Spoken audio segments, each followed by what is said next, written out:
Hello everyone, আসসালামু আলাইকুম। আশা করি সবাই ভালো আছেন।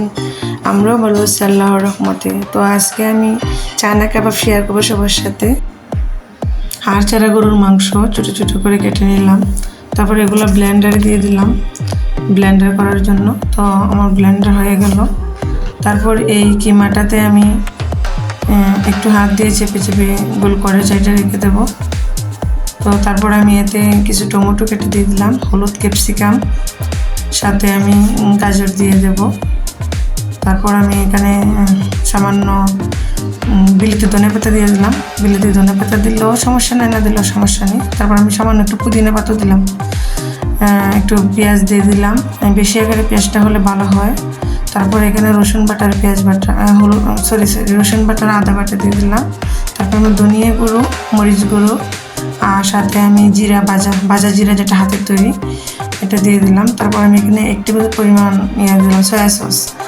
তো তারপর আমি এখানে বারবিকিউ সস বাসায় ছিল, ওটা দিয়ে দিলাম। না দিলেও প্রবলেম নেই, এটা বাসায় ছিল তাই দিলাম। আর এখানে আমি ফ্লেভারের জন্য তান্দুরি মশলা দিয়ে দিয়েছি, এটা রাঁধুনি তান্দুরি মশলা। তো তারপরে আমি টমেটো সস দিয়ে দিলাম 1 টেবিল চামচ। আর আমরা যারা রান্না করি তাদের তো আন্দাজ একদমই হয়ে যায়। এটা যদি পরিমাণ করার কথা বললি না কেন, এটা হাতের পরিমাণ এমনিতেই হয়ে যায়। তারপরে আমি এগুলো সবগুলো একসাথে মিশ্রণ করে গোল আকারে বল বানিয়ে নিলাম। এটা আবার গোলও করা যাবে ইচ্ছা করলে আবার। তো সবার যেমন পছন্দে, যেমন ডিজাইন যার যে পছন্দ করে। তো প্লিজ সবাই আমার চ্যানেলটা বেশি বেশি সাবস্ক্রাইব করবেন এবং আমার পাশে থাকবেন। আমিও সবার পাশে থাকবো।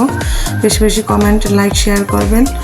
আর অবশ্যই বাংলাদেশের জন্য দোয়া করবেন। বিভিন্ন জায়গায় পানিবন্দী হয়ে পড়েছে মানুষ, চারিদিক দিয়ে বন্যার পরিস্থিতি খুবই খারাপ, ভয়াবহ অবস্থা। তো সবাই সবার জন্য দোয়া করবেন, আমিও সবার জন্য দোয়া করি। তো আজকে এই পর্যন্তই ছিল। তো আমি এগুলো উঠিয়ে ফেললাম। অবশ্য লো হিটে ভাজতে হবে যেহেতু কাঁচা মাংস। আমার চায়না কাবাব রেডি। আর এটা অবশ্যই ট্রাই করে দেখবেন, অনেক অনেক স্বাদ, যা একবার খেলে মুখে লেগেই থাকবে, ভোলার মতো না। তো ভালো থাকবেন, সুস্থ থাকবেন। আল্লাহ হাফেজ।